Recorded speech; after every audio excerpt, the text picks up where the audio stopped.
naungana na wenzangu waliopongeza sana serikali juu ya kukamilisha ulipaji wa fidia katika mradi mkubwa wa Mchuchuma na Liganga, na kwamba mazungumzo ya awali yamekwisha kufanyika na kuna makubaliano ambayo tayari kama mgawanyo wa hisa na muundo wa uwekezaji, lakini kiwango cha mtaji, lakini na muda wa uwekezaji. Sasa Mheshimiwa Naibu Spika, changamoto ya hapa tu ni moja, kwamba waziri ametuletea blank, amesema tu maneno, hajatueleza huo mgawanyo wa hisa utakuwaje, lakini viwango vya mtaji kinachotakiwa kitakuwaje, na muundo wa uwekezaji utakuwaje, na muda wa uwekezaji utakuwaje.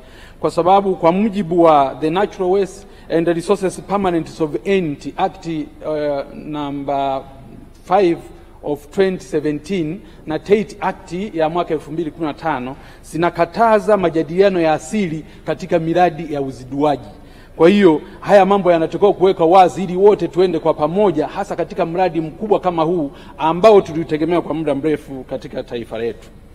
Mheshimiwa Naibu Spika, najaribu kuangalia mwenendo wa biashara na uwekezaji nchini tunavyoenda. Taarifa ya mwaka 2022-2023 kupitia dirisha la huduma ya uwekezaji la pamoja, yani One Stop Facilitation Center, inaonyesha kuwa miradi 240 ilisajiliwa yenye thamani ya dola milioni 14,387.17 sawa na shilingi trilioni 11.4.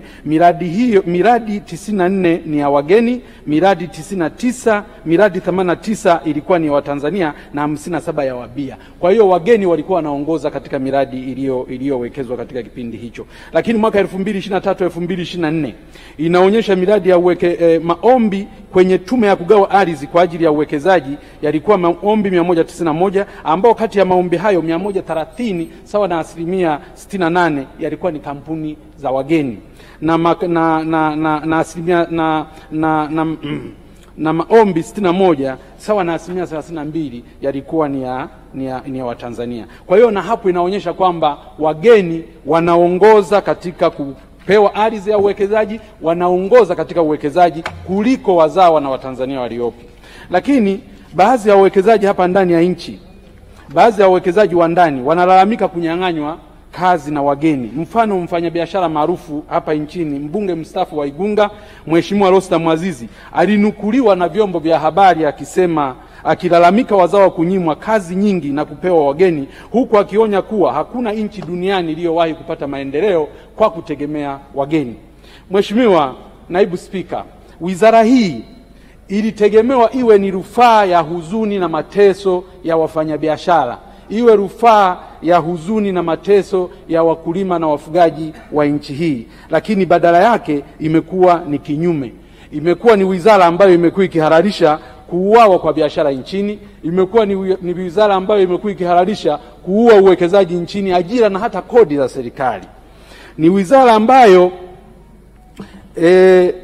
inabariki na kusaidia na kuwa wakala hata wa bidhaa za kutoka nje ya nchi kupata soko hapa nchini, huku mazao na bidhaa za nchi zikiwa zinauawa bei zake kila siku na kuruhusu mambo ambayo hayaruhusiwi kwa mujibu wa sheria kuingia hapa nchini. Wenzangu hapa wamezungumza. Leo tunazungumzia swala la uingizaji wa bidhaa zisizokuwa na ubora, na kamati imezungumza swala la kuingizaji wa bidhaa zisizo na ubora. Ni kwa nini bidhaa zisizo na ubora ziingie nchini wakati tuna mfumo uliokamilika ndani ya nchi? Mamlaka zinazohusika na enforcement ya kuzuia bidhaa zisizokuwa na ubora ziko wapi mpaka bidhaa ziingie hapa nchini? Unazungumza mpaka nondo zinaingia nchini. Nondo zikiingia nchini ambazo hazina ubora, maana yake tunaenda kujenga madaraja ambayo hayana ubora, tunaenda kujenga zahanati ambazo hazina ubora, tunaenda kujenga vitu ambavyo havina ubora na vyenye madhara makubwa. Leo kuna viwanda bubu vingapi vinavyotengeneza, wananchi wetu wanakunywa vinywaji ambavyo havina ubora kutoka kwenye viwanda hivyo. Mamlaka zinazohusika zipo, wizara inayohusika ipo. Leo hii kupitia wizara hii waliondoa swala la kigezo cha COC kuwa kigezo cha kuingiza bidhaa nchini, cheti hicho kuwa ni kigezo muhimu cha kuingiza bidhaa hapa nchini. Ikaondolewa hapa, tukakataa.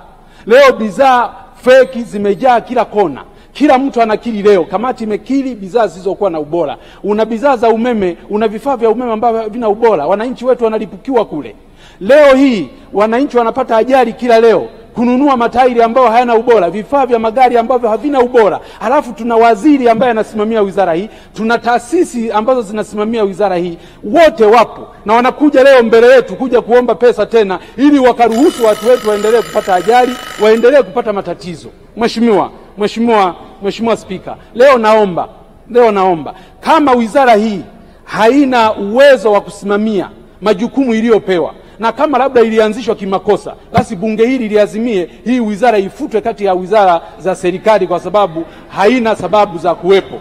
Lakini la pili, kama ni udhaifu wa watendaji, basi tukaweke hiyo historia, kwa sababu hatuwezi kuwa na karoti tu kila siku. Tuende na kwenye stick approach. Haiwezekani bunge hili linashiriki kupitisha leo bajeti ya watu kwenda kuwaidhinishia bilioni 93. Alafu wanachoenda kufanya ni kwenda kuangusha uchumi wa nchi, wanachoenda kufanya ni kwenda kuharibu afya ya Watanzania, wanachoenda kufanya ni kuua kodi za Watanzania, wanachoenda kufanya ni kuua uwekezaji hapa nchini.